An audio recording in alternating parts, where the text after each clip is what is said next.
Bienvenue sur Talents Précieux, le podcast de la réussitologie, l'art des comportements de la réussite. Je suis Perrine Corvézier. Avec Amélie Dag, mon associée, nous avons créé Human Learning Expedition, le cabinet de conseil comportemental qui produit ce podcast. Talents Précieux illustre la mise en œuvre des comportements qui mènent aux réussites dans le contexte professionnel à travers le témoignage d'un invité différent chaque semaine.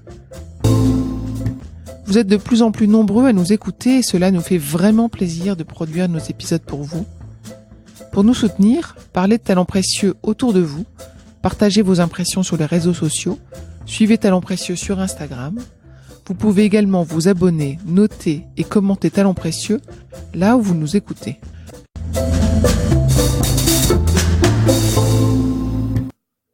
Alors pour moi, la réussite, c'était de passer de l'autre côté et de le faire dans les règles de l'art, c'est-à-dire passer cette ligne d'arrivée en temps et en heure, sans aide extérieure, etc. Et c'est exactement ce que j'ai fait. Donc moi, je m'en foutais en fait de savoir quelle place j'allais avoir. De toute façon, si j'avais une place, c'était forcément la meilleure. Ça veut dire que j'ai réussi à aller au bout de ce que je pensais impossible de faire, quoi.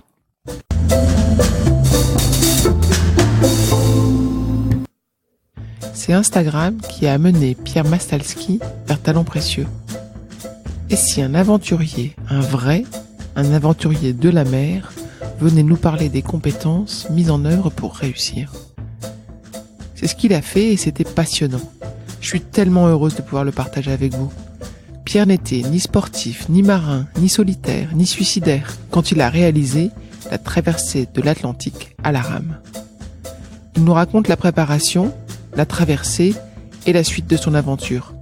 Pierre aborde la prise de conscience des a priori, la découverte de soi-même, la capacité d'adaptation, l'importance de l'équipe dans une aventure en solitaire. Ce que je n'avais pas réalisé, c'est que Pierre est également un aventurier des entreprises. Il partage avec nous des astuces de vente, des techniques de négociation, comme il énumère les compétences qui mènent à la réussite. Bonne écoute et bon vent.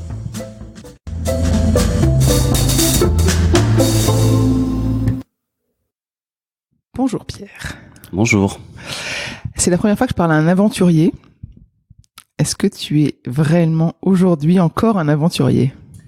Alors je le suis toujours, puis je l'ai peut-être toujours été au fond, que ce soit professionnellement ou dans ce que je fais à côté. Hein.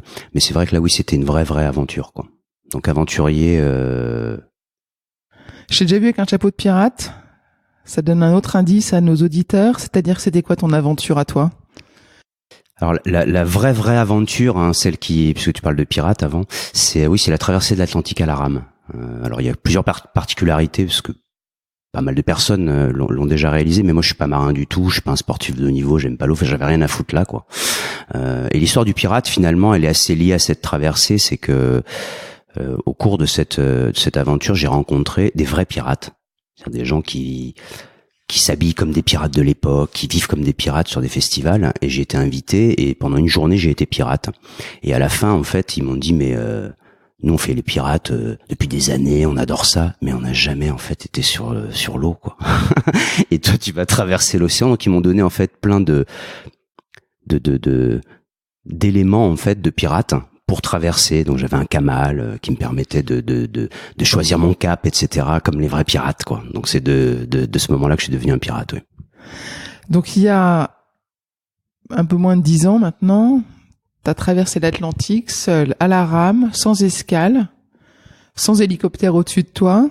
Sans hélicoptère, sans assistance, en fait. Sans assistance du tout. Un téléphone quand même par sécurité. C'était quoi la sécurité quand même qu'il y avait dans cette traversée incroyable ? Bah, la plus grosse sécurité, c'est ton bateau. C'est vraiment, puisque c'est le seul élément quelque part qui te rattache à la vie. Puisque sans bateau, en tout cas celui-ci étant insubmersible, c'est vraiment ton canot de survie. Donc c'est vraiment la première des sécurités. Après, t'as un téléphone satellitaire. Enfin, moi j'ai souvent tendance à dire, il y a 30 ans ou 40 ans, quand je partais en vacances, mes parents ils recevaient la carte postale, j'étais déjà rentré, quoi. Là, t'as quand même, tu peux recevoir des SMS. Après, la voix est pas forcément très audible, parce que le bateau est bas et la mer est toujours beaucoup plus haute que le bateau, mais tu peux aussi parler, envoyer de la data, voilà. Donc t'as des moyens de communication et télécommunication assez puissants. Plus de 40 jours seul dans un bateau, ça t'a servi à quoi ? Parce que j'imagine que c'était pas juste aller de l'autre côté?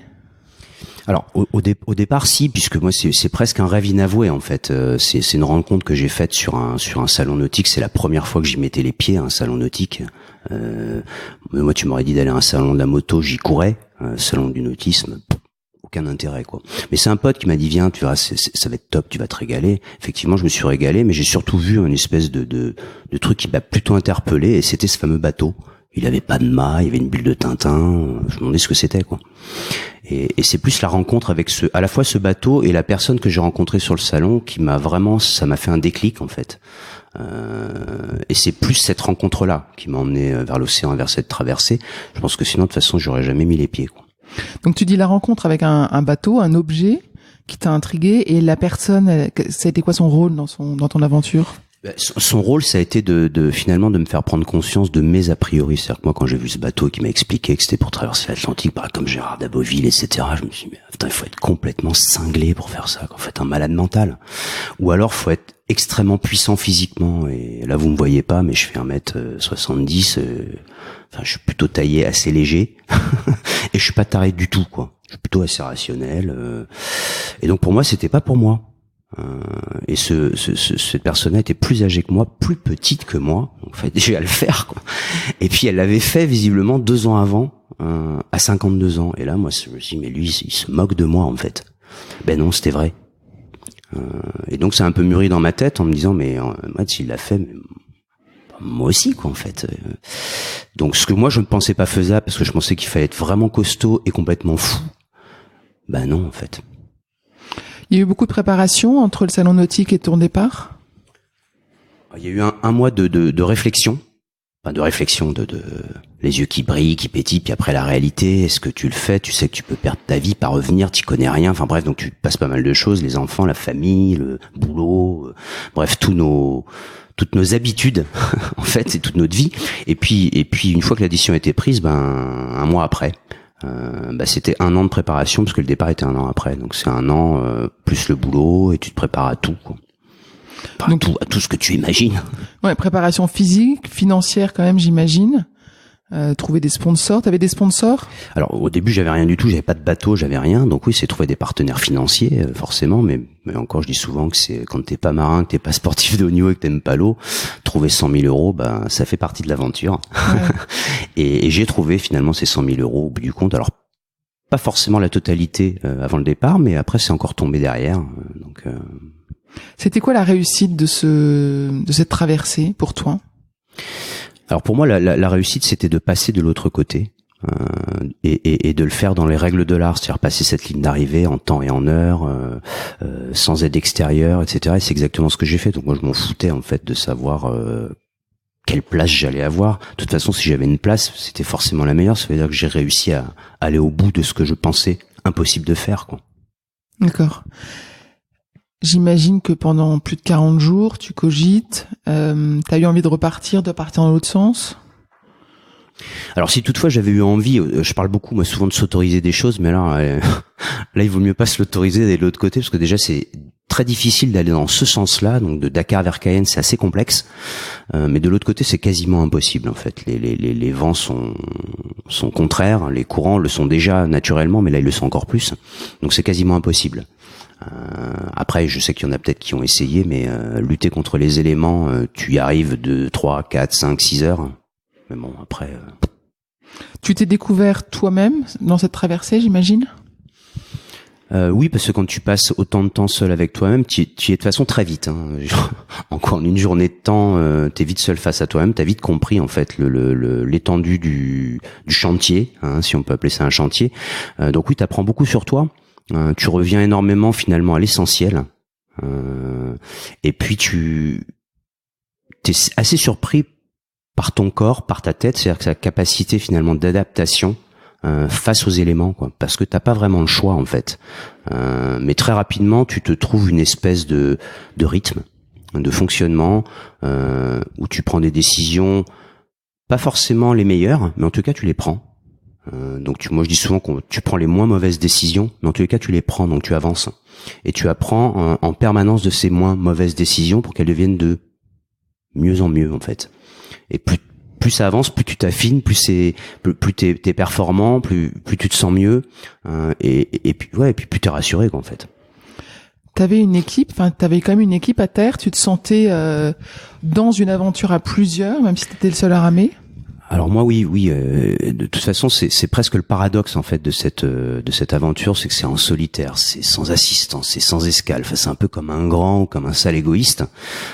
Ça c'est ce qu'on peut penser au départ, mais le véritable paradoxe c'est que seul de toute façon tu fais rien, quoi. Donc moi c'était quand même une trentaine de personnes, de bénévoles. Donc c'est une mini entreprise, une PME, une petite PME bénévole qui gravite en fait autour du projet pour me permettre d'aller au bout, quoi. Mais ça va de la préparation du bateau, la navigation, le routage, l'alimentation, la préparation physique, la préparation mentale. Enfin, c'est beaucoup de compétences en fait autour. Alors beaucoup de présence aussi, mais seul non, tu fais pas grand chose. Ça te mettait pas la pression d'avoir cette équipe-là dans un tel défi?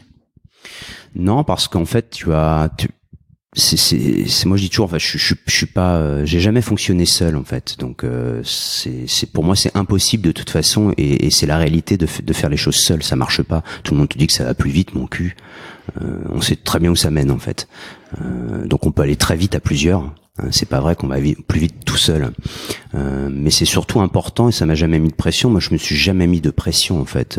L'objectif c'était de traverser. Je me suis jamais mis de pression du nombre de jours, de gagner.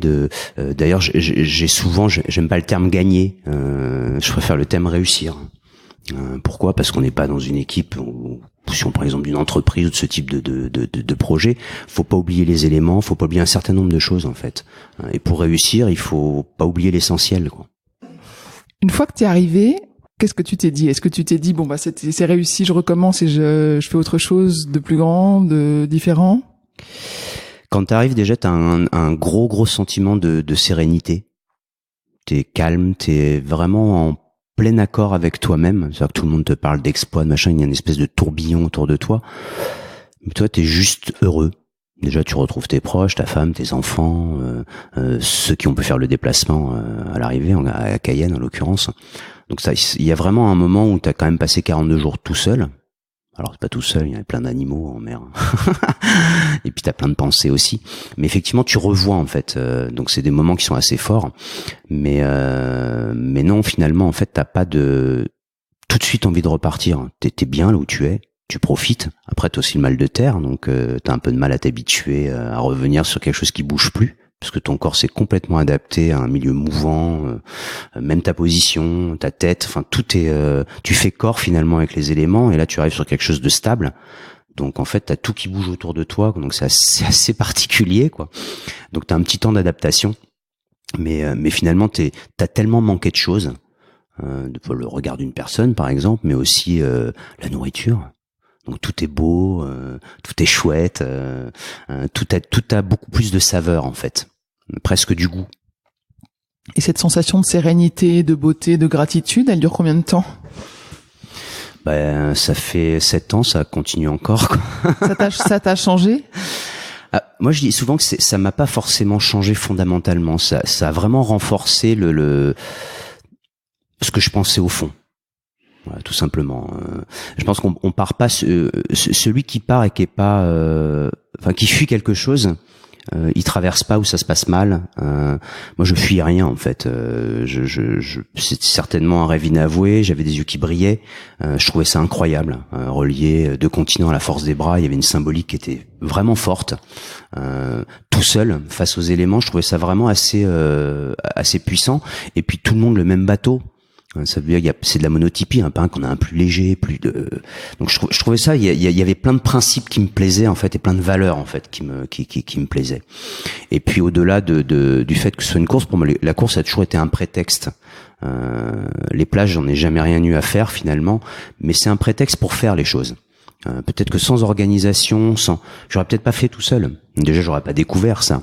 Donc c'est aussi un cadre quelque part qui est rassurant, et qui te pousse finalement à faire des choses que tu aurais pas faites. Donc moi, je remercie toujours le créateur de cette course, qui s'appelle Michel Auro, qui a pu finalement permettre à un bleubite de la mer comme moi de faire quelque chose d'extraordinaire, quoi. ton bateau, c'est resté un de tes amis, un de tes outils proches, ou tu l'as laissé là-bas et tu ne peux plus jamais en entendre parler? Ah non, le bateau, c'est là qu'on comprend que alors c'est effectivement un bel objet, hein, mais ça n'a rien à voir avec une voiture, avec une maison, c'est un peu de tout ça mélangé, et on a passé tellement de choses fortes dedans que ça se vend pas en fait, ça se transmet, et il est fait quand même pour être sur l'eau.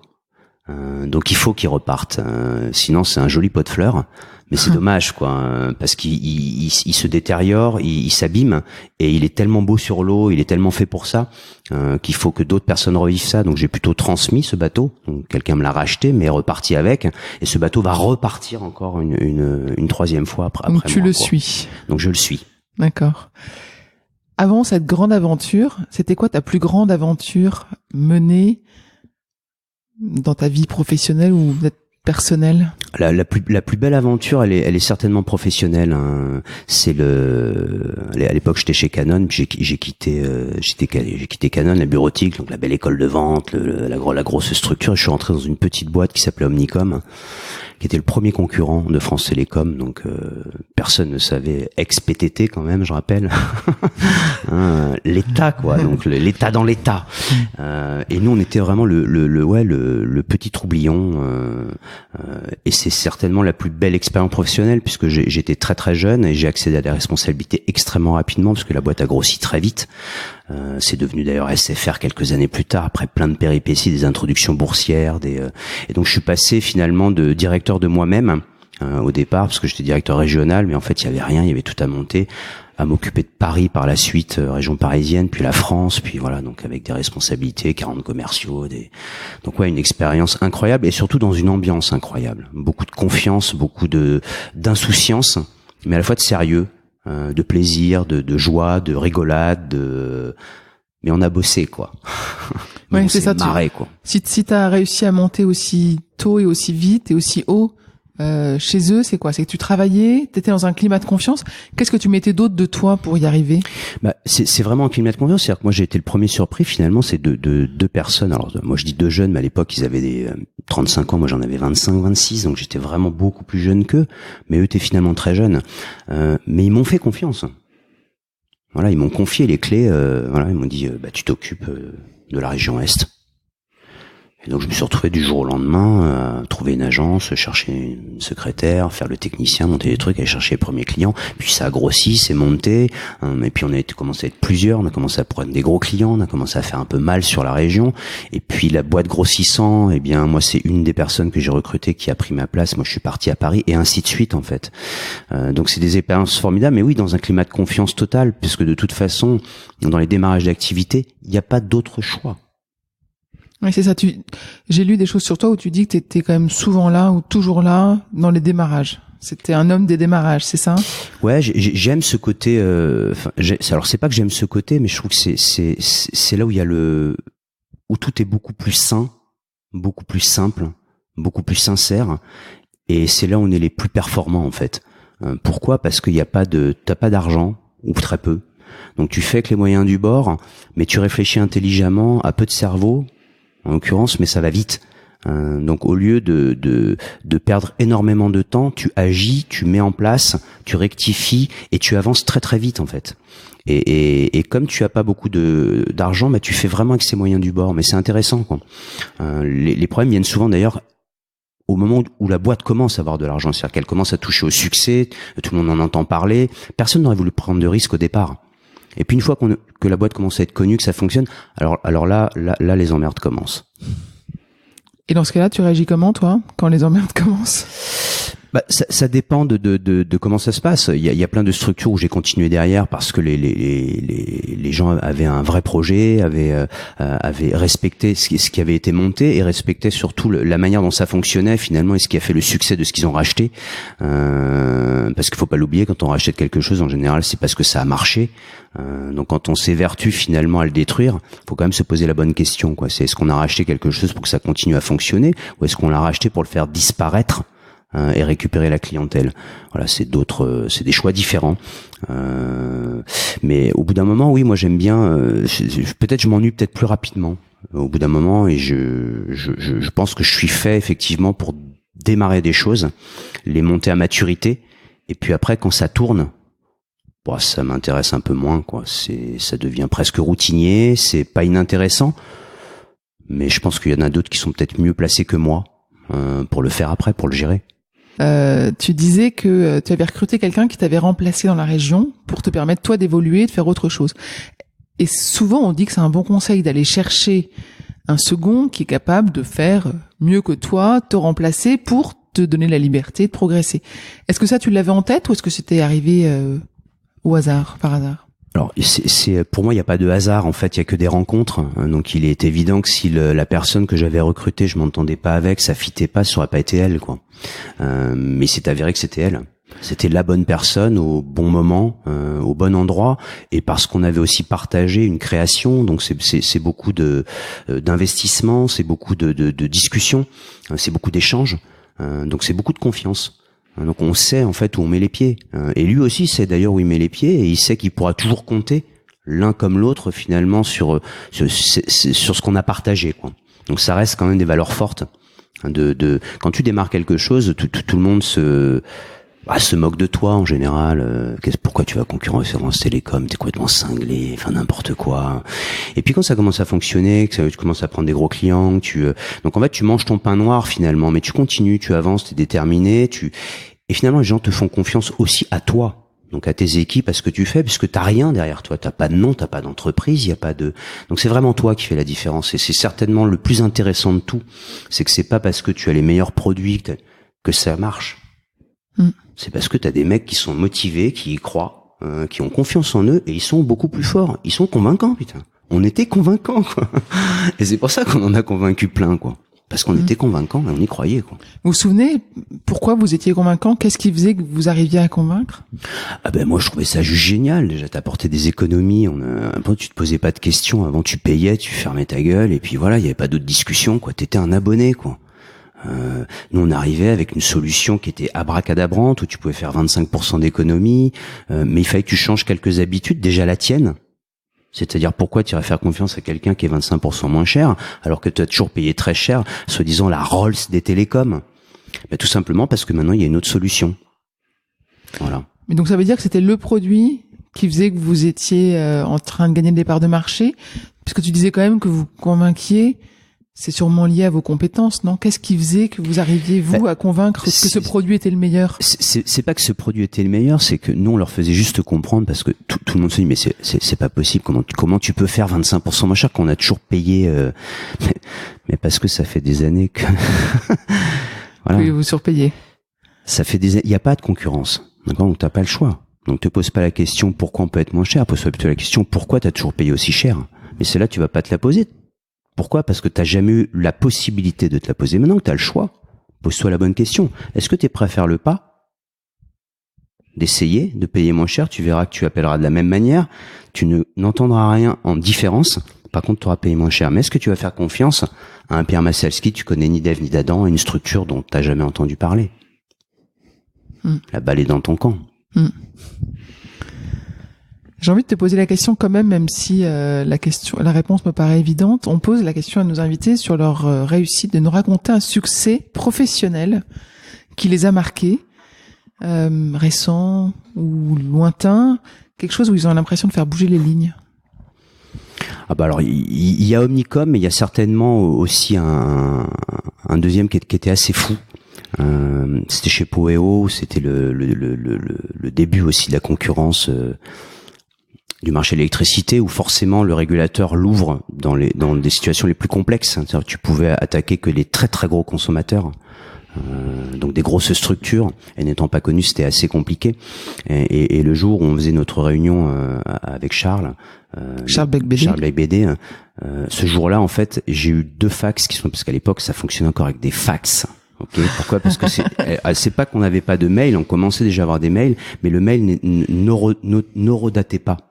Oui, il n'avait pas de valeur juridique. Le prix de l'électricité étant très fluctuant, il fallait qu'il y ait une heure précise pour qu'on puisse garantir un prix fixe. Sinon, ça bougeait. Donc c'était assez fluctuant, c'était hyper intéressant. Et ce jour-là, en fait, on était en réunion et on faisait le point un peu sur ce qui se passait. Et en fait, j'ai reçu 2 fax avec les 2 premières commandes d'électricité, en fait. Et donc ça a été le début du début, sauf qu'on s'est posé après les questions. Donc on a ouvert une bouteille, on s'est bien marré. Après on s'est dit mais maintenant il va falloir trouver les fonds pour l'acheter cette électricité. Donc voilà, ouais, tu sens que tu bouges les lignes parce que tu as des gros consommateurs t'ont fait confiance alors que tu ne représentes rien finalement. Et tout démarre de là, quoi. C'est-à-dire que sans client, bah tu fais rien. Donc il y en a qui te font confiance et c'est ces clients-là finalement qui t'emmènent à changer les choses, quoi. Tu te souviens de la négociation ou des échanges que tu avais eu avec ces 2 premiers clients? Ah oui, je m'en souviens parce qu'on s'est vu de nombreuses fois où il a fallu d'une part les rassurer, leur montrer comment ça fonctionnait. Mais c'était très intéressant parce que les premiers me disaient toujours, les industriels, moi je suis pas industriel au départ, mais les industriels disaient toujours ouais, mais alors quel prix vous faites? De combien vous pouvez être moins cher? Et moi je leur disais mais comment vous consommez vous? Parce que finalement l'électricité la moins chère, ça reste quand même celle que tu consommes pas, quoi.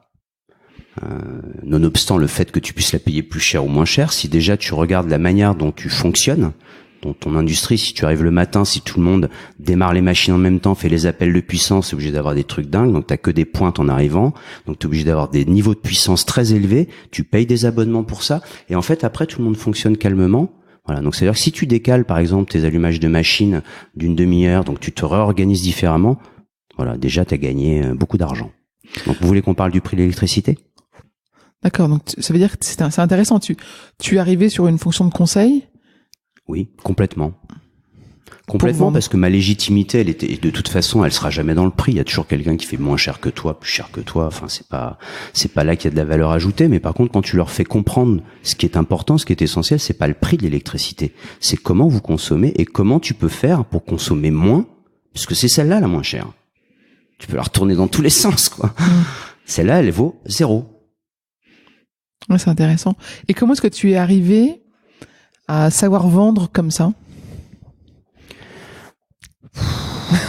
Formation, puisque alors moi j'étais pas un grand travailleur, mais mes parents m'ont aidé, parce que ils m'ont orienté, donc j'ai fait un BTS de commerce international. J'étais plus international, moi j'aimais bien les incoterms, voilà, j'aimais bien tout ça, quoi. Et puis après j'ai fait une école de commerce, et puis je suis rentré à l'époque où c'était quand même un peu compliqué, c'était une situation marché du travail tendu, voilà, comme on peut avoir en ce moment, ça dépend des secteurs d'activité, mais comme tu peux avoir aussi en ce moment. Et donc j'ai commencé par la vente. Donc en fait, tu crois que tu vas tout casser, puis tu commences en bas, puis tu apprends les techniques, et donc j'ai fait mes armes sur le terrain avec une très bonne école de vente qui est Canon, où à l'époque il y avait vraiment une école de vente. C'est-à-dire que tu t'étais pas balancé, on te formait, il y avait des gens qui t'expliquaient, t'avais un chef des ventes. Moi, le premier chef des ventes que j'ai eu, c'était presque un papa. Il me laissait me mettre dans le mur, mais après il m'expliquait. Jamais il m'a jugé en me disant pourquoi t'as fait ça, c'est n'importe quoi, tu te prends pour qui, tu te rends pas compte. Et il m'a toujours soutenu et il m'a toujours apporté et appris par son expérience. Donc j'ai énormément grandi à ses côtés. Et c'est comme ça finalement que j'ai pris goût, certainement peut-être à la vente, mais à cette manière-là de vendre. Pas vendre pour vendre, mais vendre parce que tu vas apporter une solution, et c'est d'ailleurs comme ça que j'ai fait mes plus belles ventes en fait. Pourquoi ? Parce que je grenouillais dans les entreprises et que finalement tous ceux qui passaient leur temps à claquer du prix, moi j'étais ailleurs et en fait il y avait des besoins qu'ils avaient pas du tout vus et c'est là où moi j'intervenais, quoi. Et donc le reste du parc, ça passait naturellement parce qu'ils avaient même pas vu en fait que ça coûtait 10 fois plus cher juste à côté, dans le bureau d'à côté, quoi. Quand tu dis je grenouillais, c'est quoi? C'est que tu t'intéressais, tu passais du temps, Voilà, moi j'allais pas voir que l'acheteur, je le voyais qu'à la fin, l'acheteur. Et souvent c'était les personnes à l'intérieur de l'entreprise qui disaient nous c'est cette solution-là qu'on veut. Donc t'écoutais. J'écoutais les besoins et puis surtout j'anticipais des choses et j'essayais d'être le plus créatif possible dans les solutions financières notamment. J'ai été un des premiers à faire des copies couleurs par exemple. C'est-à-dire que les personnes, il y avait beaucoup de services marketing qui sous-traitaient à l'époque l'impression couleur et ça leur coûtait une fortune. C'est très très cher la page. Et moi j'aurais simplement mis à disposition une machine couleur, donc ils avaient un truc du top de ce que faisait Canon à l'époque, et ils payaient qu'un coût copie. Voilà, mais comme ils le payaient beaucoup moins cher et il avait à disposition, il faisait beaucoup plus de copies. Et c'est tout le monde qui était gagnant. Tu disais que la personne qui t'encadrait avait été un peu ton père de la vente. Est-ce que dans ta carrière professionnelle ou depuis, en fait, est-ce que tu as eu d'autres personnes qui t'ont vraiment inspiré, qui t'ont vraiment aidé, guidé, des mentors peut-être? Alors, celui qui m'a guidé, oui, au départ, effectivement, c'est Dominique Keubler, ce chef des ventes que je revois de temps en temps encore, on discute. Mais ceux qui m'ont vraiment ouvert, c'est les deux fondateurs d'Omnicom, enfin les trois, parce que t'as aussi un fondateur technique, ils étaient à trois, c'était un triptyque, ce qui est assez rare. Un triumvirate. Ouais, mais moi j'aime bien le triptyque. C'est un peu comme un tableau, quoi. Et oui, Alain Nicolazzi, Florent Martin Duplan et Philippe Aïtaya, ouais, c'est trois personnes en fait qui m'ont beaucoup inspiré par leur côté totalement différent. Il y en a un qui était très technique, l'autre qui était beaucoup plus charismatique, et un qui était très business, mais avec un super fonctionnement en fait, très humain, très ouvert, et à la fois très performant. C'est-à-dire je sous un aspect, je rigole, je m'amuse, je bosse. Je bosse et quand il faut pas rigoler, je rigole pas, quoi. Mais dans ces cas-là, tout le monde ne rigole pas et bosse. Mais quand il faut rigoler, alors je rigole et on rigole vraiment bien, quoi. Donc ils savaient vraiment faire la part des choses et surtout ils ont été capables de s'entourer de personnes qu'on continue d'ailleurs à se revoir. Donc c'est-à-dire qu'il y avait vraiment quelque chose de puissant humainement parlant. Donc oui, eux m'ont beaucoup inspiré parce que c'était à la fois trois personnes complètement différentes, mais finalement on avait l'impression d'en avoir qu'une. Ce qui était assez fort. Et dans l'univers de la mer que tu as côtoyé un moment, est-ce qu'il y a eu des personnes qui t'ont spécialement inspiré? Ah oui, moi c'est mon parrain sur cette traversée, c'est le petit bonhomme que j'ai rencontré sur le salon, qui est devenu mon parrain, avec qui j'ai pris son bateau, il m'a aidé. Oui, c'était pour moi de toute façon c'était limite comment dire, sans lui j'aurais certainement jamais fait. Pour la petite anecdote, j'ai été le voir en disant écoute, il s'appelle Pierre aussi comme moi, comme quoi il y a pas de hasard. Et je dis Pierre, je veux absolument la faire cette traversée, quoi. Mais j'aimerais, parce que je voulais pas lui dire je veux, tu vois, mais j'aimerais que ce soit avec toi, c'est-à-dire que tu m'accompagnes parce que j'y connais rien à la mer, quoi. Mais rien du tout, quoi. Et avec ton bateau, c'est-à-dire que tous les deux en fait vous m'accompagnez, quoi. Et il m'a regardé droit dans les yeux, quoi. Et il m'a dit banco. Donc j'ai été le premier surpris parce qu'il savait très bien que j'étais pas marin du tout et que c'est forcément quelque chose de complexe. Et on n'avait même pas discuté du prix du bateau. Donc je lui ai dit je m'en fous du prix, c'est tellement important pour moi. Je te fais une reconnaissance de dette, tu me dis le prix, puis de toute façon je me débrouillerai pour. Il m'a dit, il m'a regardé dans les yeux, il m'a dit je t'ai dit banco. Voilà, donc c'est ce type de personne, forcément ça change un certain nombre de choses. Ouais. Ça te pousse à en faire d'autres. Toi, t'as dit banco à quelqu'un depuis? Le bateau est reparti. Il y en a plein que j'ai aidé aussi. J'ai aidé 2 petits jeunes à traverser le Pacifique. Je suis parrain d'une très belle opération qui s'appelle Etarcos. C'est Socrate à l'envers. C'est un très beau projet. En fait, c'est Stéphane Brognard. C'est un ancien ultra-trailer de niveau mondial qui va traverser le Pacifique en 2021. Et donc on échange beaucoup, on discute beaucoup et on prépare ensemble, non pas parce qu'il est entouré de plein de choses, mais il y a beaucoup de discussions parce que toutes les expériences, en fait, mais chacun fait ça à traverser. Mais parfois, en discutant, ça permet aussi de se rendre compte, de prendre du recul, de sortir de ses a priori, de ses certitudes, parce que des fois, c'est pas bon. Enfin, on a des mauvais raisonnements, mais on le sait pas. On est persuadé que c'est les bons, quoi. Et finalement, en s'entourant et en discutant, on finit par se rendre compte que c'est pas si con que ça, ce qu'il dit le mec. C'est pas si je prends. Depuis que t'as retrouvé la terre ferme, qu'est-ce que c'est que ton métier depuis? Qu'est-ce que t'as fait? Tout de suite après la terre ferme, j'étais directeur digital pendant 4 ans, donc j'ai vécu beaucoup de transformations, notamment en tous les cas, j'ai aidé, j'ai permis de passer finalement j'ai mis de l'âge de pierre à mon âge, mais au digital, on passait à la vente en ligne. On est passé de la vente de comptoir à la vente en ligne. C'est une expérience très très intéressante. Puis ensuite, j'ai été PDG d'une petite PME de 60 personnes, assez intéressant. Puis à un moment, je me suis dit, je me sens peut-être prêt maintenant à digérer. Je pense que j'avais digéré cette traversée. J'ai mis quand même 5-6 ans à la digérer. Hein.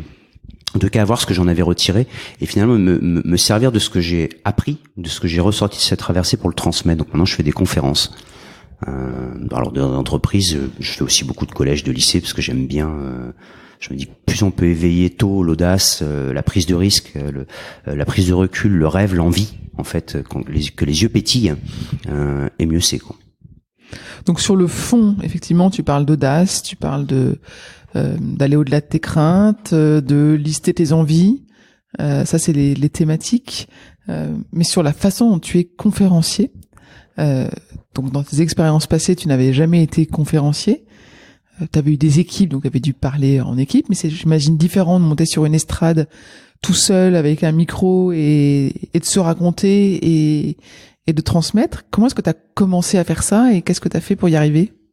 C'est toujours pareil, ce sont des rencontres, alors des envies et des rencontres, ce qui fait que les rencontres sont jamais anodines ou c'est jamais un hasard, puisque tu fais cette démarche, en fait, c'est qu'au fond de toi, t'es déjà prêt peut-être, ou tu sens que c'est ça, ou tu as envie de ça, donc forcément tu vas attirer des personnes qui sont aussi dans cette logique-là, puisque tu dégages quelque chose.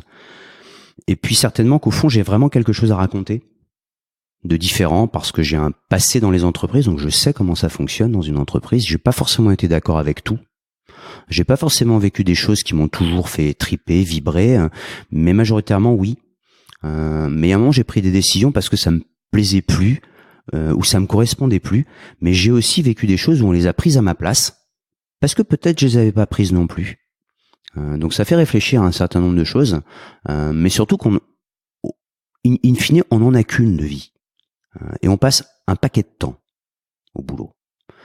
Donc autant quand même qu'on s'y éclate, et autant qu'on arrive à faire la part des choses, puisqu'il n'y a pas que le boulot non plus. Et que si on veut être performant et s'éclater, il faut arriver finalement à trouver cette espèce d'harmonie entre le pro, le perso, ses passions, ou en trouver si on n'en a pas. Mais à un moment, il n'y a pas que le boulot, sinon on sait ce que ça finit par donner en fait. Et malheureusement, ça donne toujours les mêmes choses. Des gens qui sont en boucle, qui ont du mal à faire la part des choses entre ce qui est utile et futile, et qui finissent par tout mélanger, quoi, en permanence. Et on est obligé à un moment ou à un autre de travailler avec ces gens-là, quoi, où il y a plus de cohérence, plus de sens, mais parce qu'ils sont eux-mêmes en fait dans une perte complexe de repères, et ils savent même plus pourquoi ils sont là. Mais par contre, ils te demandent à toi de savoir où tu es. Et c'est là qu'il y a un petit souci, quoi. En tout cas, c'est là que toi, tu peux ressentir que t'es plus tout à fait en adéquation. C'est-à-dire que toi, t'as bien compris que les messages qu'on te passait, ou qu'on te donnait, ou les directives, ou les visions, ou les caps, comme on peut appeler, ils ont rien à voir avec ce que tu vis au quotidien, tu vois. Donc ça a plus du tout de lien, quoi. Et donc, faut pas s'étonner si les gens ne te suivent plus. C'est juste normal, ils sont pas bêtes, hein. Tes conférences, elles sont suivies d'échanges avec les personnes dans la salle. Qu'est-ce que tu ressens en ce moment du monde du travail quand tu interviens en entreprise? Alors ce que je ressens, il y a toujours des échanges, finalement c'est souvent le moment le plus intéressant pour tout le monde. Pourquoi ? Parce que ça éveille, en tout cas c'est ce que je souhaite faire, c'est éveiller, pour que les gens se posent les bonnes questions, ou en tout cas les leurs, que chacun ait pioché finalement là-dedans, et le partage derrière est vachement intéressant parce que c'est pas forcément des peurs qui reviennent, c'est surtout des parallèles qu'on va faire avec ce qu'on a vécu, ou avec ce qu'on sent qu'on est en train de vivre, ou avec peut-être ce qu'on aurait aimé vivre. Donc il y a parfois des fois du regret, et surtout des parallèles aussi avec la vie qu'on a pu avoir, et qu'on aurait peut-être aimé être différente. Donc c'est toujours intéressant parce que c'est des moments qui sont beaucoup plus ouverts, et ceux qui osent poser les questions, c'est toujours pareil, il y en a qui n'osent pas, on se voit souvent derrière, et après ça peut aussi parler en face to face, quoi, ce qui est aussi assez intéressant, quoi. Tu disais que il y avait un risque d'être dans la surcharge mentale liée au travail. Comment est-ce que toi aujourd'hui tu déconnectes, tu décompresses, tu te reposes? Alors moi je pense que la traversée, parce que j'ai pas été enfin j'ai rien inventé en fait, hein. C'est beaucoup de bon sens, c'est aussi ce que j'ai vécu en mer. Il y a un moment, si tu t'écoutes pas, si tu fais pas attention à toi, si t'es pas un minimum en adéquation entre ta tête et ton corps, tu vas pas très loin, quoi. Mais vraiment, quoi. Et t'es vite face à toi-même, donc c'est très vite instable. C'est-à-dire que tu renverses un café, tu pleures. Enfin, tu vois, ça peut être ça. T'es vraiment et puis d'un coup tu vois un truc, pouf, tu ris. Donc mais tu sais que si tu t'autorises à un moment de passer du mauvais côté de la bascule, alors ça va mal se terminer pour toi, quoi. Donc tu vas chercher finalement tout ce que tu peux prendre de positif, tu vas le chercher. C'est pas que parce que t'as pas le choix, mais parce que sinon tu sais que ça va être vraiment, vraiment, vraiment compliqué, quoi. Donc quelque part, la mère t'impose une telle violence, une telle rigueur, et puis elle s'en fout, elle. T'as pas demandé d'être là, hein. Elle continue à dérouler. Elle est bien plus puissante que toi, bien plus belle, bien plus intelligente au fond, parce qu'elle est là depuis bien plus longtemps que toi. Et toi, tu n'es juste finalement que t'as la chance quelque part, t'es l'invité privilégié de ça. Mais quand tu t'en rends compte, bah tu en tires beaucoup de force, parce que finalement, elle te laisse passer aussi. Donc, elle a une certaine sollicitude. Et cet échange-là, il est assez intéressant parce que elle te permet de te remettre face à ce que tu es. Pas grand-chose, quoi. Tout simplement, quoi. Et que seul, t'y arriverais pas non plus. Ça veut dire que si t'avais pas tout ce soutien à terre, toute cette préparation, tout ce que les gens t'ont donné, c'est dans ce bateau, c'est ce que je dis, j'ai jamais été seul, quoi. La solitude, c'est une pure vue de l'esprit. Et c'est pas différent à terre. C'est exactement pareil. Mais on a tendance à l'oublier. On a complètement tendance à l'oublier. Et pourtant, c'est l'essentiel, il est bien là, quoi. On n'est pas fait pour être seul, quoi. C'est comme ça. Donc ce que tu dis, c'est que toi tu t'entoures, t'es entouré pour garder un équilibre. Tu continues à faire du sport, parce que j'imagine qu'il y avait quand même un certain entraînement physique. Alors, je dirais que je m'y suis vraiment mis du coup, parce que toutes mes expériences passées où tu bosses beaucoup, où tu as des responsabilités, où finalement tu enchaînes les réunions sur réunions sur réunions, en fait tu ne t'autorises plus de temps pour toi. Donc t'as tendance à oublier ce pourquoi tu es. Après tu comprends plus pourquoi t'es pas très bon non plus sur certaines choses, mais parce que t'es fatigué, parce que tu manques d'exercice physique. En fait, t'as des batteries qui sont plus à niveau, qui sont déchargées, et donc tu tires sur la corde et on sait tous où ça mène. Donc voilà, moi j'ai rééquilibré beaucoup de choses en fait, et je me suis simplement rendu compte que si tu t'autorises à t'écouter un peu plus, putain mais t'es vachement meilleur. Hein. T'es beaucoup plus serein. T'es beaucoup plus percutant, t'es beaucoup plus lucide. Tout le temps que tu pensais perdre, en fait, tu en gagnes énormément, mais vraiment énormément. Et surtout, c'est les mots, les paroles que tu as ou les décisions que tu prends, elles ont un impact. S'écouter concrètement pour toi, c'est quoi? Enfin, tu passes par c'est quel outil, quelle technique? C'est assez simple. Hein. Quand t'es fatigué, tu vas te coucher, tu vois. Par exemple, si t'es vraiment fatigué, t'as passé une sale nuit, bah tu diminues tes cafés, sinon tu vas être speed la journée. Voilà, c'est des petites choses que tu peux faire au quotidien. Et puis à un moment, va t'aérer la tête, quoi. Okay. Voilà, va t'aérer la tête. Tu peux pas fonctionner. Il y a un moment, enfin, j'aime bien moi ce truc-là. On a à peu près 3 niveaux de batterie. Tu vois, il y a la tête qui nous emmerde en permanence, qui est le côté rationnel, qui est le côté qui toujours te ramène finalement à ce que tu connais, à ce qu'on t'a dit, à ce qu'on t'a appris, c'est chiant. T'as le côté émotionnel, c'est le cœur. Des fois, on comprend pas trop d'où ça vient. Un coup, j'ai peur, je sais pas trop pourquoi. Un coup, je suis hypersensible, ou c'est de la colère, ou donc ça, il y a peut-être un travail à faire, mais qui peut être plus profond que ça. Donc, on le comprend pas forcément toujours. On met des années, des fois, à le comprendre, parce qu'il y a peut-être un travail plus fort, des fois, à faire dessus. Mais le corps, par contre, c'est hyper simple à comprendre. Le corps, il a besoin de nourriture, de sommeil et d'exercice. Et pourtant, on l'oublie. Donc déjà, si tu remets ça, je peux te dire que c'est déjà pas pareil pour les autres. Mais t'as au moins un tiers de tes batteries, en l'occurrence, qui vont agir sur les autres, et où ça change beaucoup de choses. Mais on n'a jamais le temps pour ci, mais on prend pas le temps pour ça, mais moi si, mais bah prends-le, puis tu vas voir que ça change tout, quoi. Mais faut déjà le prendre. Donc faut faire l'effort finalement de faire des efforts pour toi. Est-ce que tu prends le temps ou est-ce que tu as le temps de lire ? De plus en plus en fait, mais je suis pas encore un gros lecteur. Moi, j'aime beaucoup les magazines. Je dévore beaucoup de magazines économiques. J'aime bien les BD, mais les bouquins, j'ai toujours du mal, quoi, à me mettre dedans, quoi. Il y a une BD que tu nous conseilles ? Bah ouais, le dernier Astérix. Ok. On mettra les références sur le site. Je l'ai pas lu. Les Tintins, moi j'adore les Tintins. Ça m'a toujours fait rêver. Le bateau avec cette bulle. À chaque fois que je replonge dans un Tintin, je trouve que c'est je redécouvre toujours plein de choses. Il y a plein d'écrits, il y a plein de finesses, il y a plein de, j'aime beaucoup en fait. C'est Rackham le Rouge, c'est ça? Ouais, il y a Rackham le Rouge, mais il y a Sur la Lune. Ah oui. C'est pas mal avec le Milou. Enfin, il y a plein de trucs qui sont assez sympas en fait et qui te ramènent finalement à la fois au côté enfant, rêve, mais à la fois très réaliste, très dur, c'est assez sympa quoi. Et est-ce que tu écoutes des podcasts? Non, malheureusement pas trop. Alors si j'en écoute de temps en temps quand ça passe, puis t'as de plus en plus mais il y a tellement de sollicitations que des fois c'est assez compliqué de trouver le bon. Et puis on devient tous un peu feignants aussi.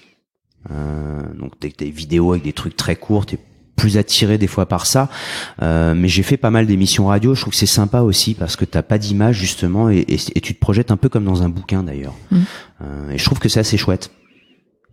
Est-ce que tu te lancerais dans une définition de la réussite? Ou ta définition, bien sûr, ta définition de la réussite? Alors alors ma définition de la réussite, forcément, elle va être très personnelle. Pour moi, la réussite, c'est pas forcément de gagner c'est vraiment d'aller au bout de ce qu'on a envie de faire, quoi. Et de se retrouver et d'être fier finalement de ce qu'on a fait. On se le dit peut-être pas assez. On fait souvent beaucoup de choses. Et on s'autorise pas à se dire que c'est quand même pas mal ce qu'on a réalisé. Alors on aurait peut-être pu faire mieux, mais au lieu de se dire on aurait pu se dire simplement que c'est déjà bien. Et ça commence comme ça en fait. C'est des petites réussites où on va s'autoriser finalement à se dire que c'est bien ce qu'on a fait. C'est déjà la première réussite, quoi. Ça me va bien, c'est une belle définition. On arrive à la fin de notre conversation. Déjà. Bah oui, 45 minutes. Qu'est-ce qu'on peut te souhaiter pour ta vie professionnelle, pour ton avenir professionnel? Bah, j'aime bien maintenant le terme bon vent. Bon vent. Bon, bah alors bon vent alors. Merci. À bientôt. Au revoir Pierre. À bientôt.